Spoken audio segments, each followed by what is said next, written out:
Então, a parte principal e a mais importante no processo é a tua preparação para o processo e a preparação para os microprocessos.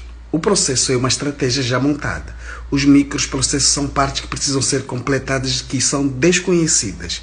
Então, durante o processo, vão surgir os microprocessos que não são avisados, que não estão na estratégia, que vão completar o processo, que te levam a completar a viagem para chegar até a meta.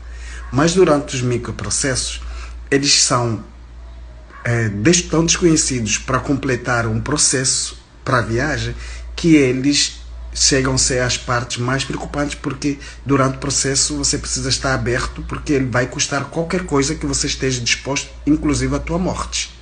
Você está